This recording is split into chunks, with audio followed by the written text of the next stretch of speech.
जय हिंद। मैं चंद्रपुरा का लोको पायलट सरोज कुमार और आपका दोस्त। आज हम लोग चार्जशीट के अगले चरण में यह समझने का प्रयास करते हैं कि चार्जशीट के दौरान डिफेंस हेल्पर की क्या भूमिका होती है। देखिए, जब अपना लोगों का संविधान बना तो उसमें एक आर्टिकल है 311। आर्टिकल 311 में यह दिया हुआ है कि किसी भी कर्मचारी को अगर आपको डिसमिसल करना हो, रिमूव करना हो या डिमोशन करना हो या कोई भी पनिशमेंट देना है, खास करके कम्युलेटिव इंक्रीमेंट के मामले में, तो आपको उसको एक मौका देना पड़ेगा कि वो अपने आप को कुछ रिटर्न में दे, कुछ प्रूफ दे, यानी निर्दोष साबित होने का एक मौका देना पड़ेगा। आपके डिसिप्लिनरी अथॉरिटी आपको जब चार्जशीट देते हैं तो आपको वो एक प्रकार से मौका दे रहे हैं कि आप निर्दोष हैं, इससे संबंधित आपको जो कहना है, यानी जो प्रमाण है, जो गवाह है, वो आप ला सकते हैं। अब हम लोग जानते हैं कि रेलवे में इंक्वायरी कब होती है। देखिए, रेलवे में दो प्रकार के चार्जशीट होते हैं, एक SF11, एक SF5। तो SF5 में इंक्वायरी होगी ही, ये आपको मान लेना है कि होगी ही। SF11 में इंक्वायरी तब होगी जब अधिकारी को यह मूड आ जाए कि इसको हम कम्युलेटिव इंक्रीमेंट बंद करेंगे। कम्युलेटिव और नॉन कम्युलेटिव पर एक शॉर्ट वीडियो हम लोग अलग से बना लेंगे। SF11(2) के तहत वो इंक्वायरी करा सकते हैं। कोई बड़ा पनिशमेंट या छोटा पनिशमेंट उनके हाथ का बात रहता है, उनके विशेषाधिकार में रहता है।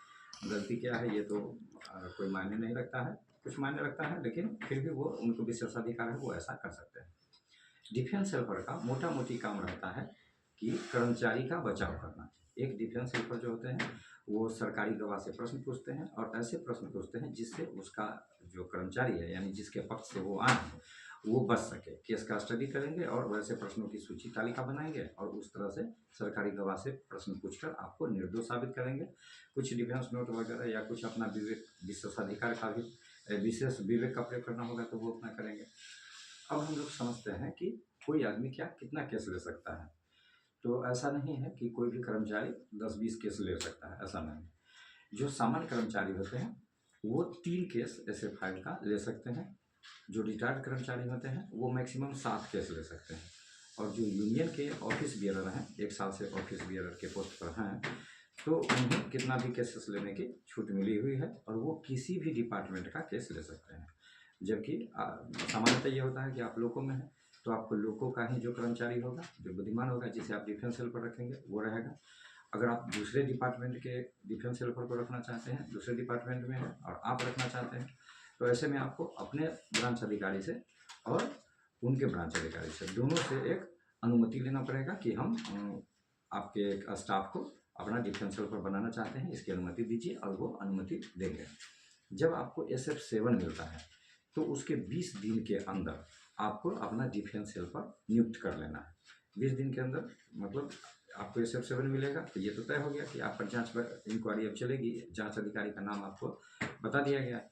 तो आप 20 दिन के अंदर एक आवेदन जांच अधिकारी को देंगे कि सर, मैं इस नाम से आदमी है, वो यहाँ काम करते हैं, उनका पूरा देना पड़ेगा और आवेदन देंगे कि मैं उनको बचाव सहायक के रूप में रखना चाहता हूँ।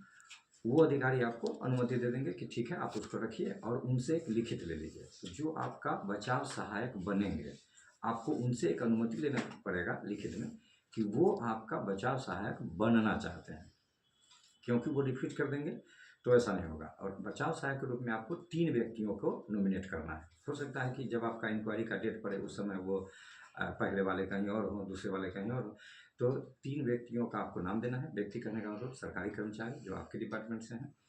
3 लोगों का नाम देंगे और जो सुविधानुसार उस समय उपलब्ध रहेंगे वो आपका बचाव सहायक के रूप में काम करेंगे। तो इस प्रकार आज हम लोगों ने चार्जशीट के दरमियान डिफेंस हेल्पर की भूमिका, चाहे SF11 हो या SF5 हो, उसको समझा है। 1-2 बार वीडियो को आगे पीछे करके आप देखिएगा तो मोटा मोटी इस वीडियो का समरी आपको पूरा क्लियर हो जाएगा।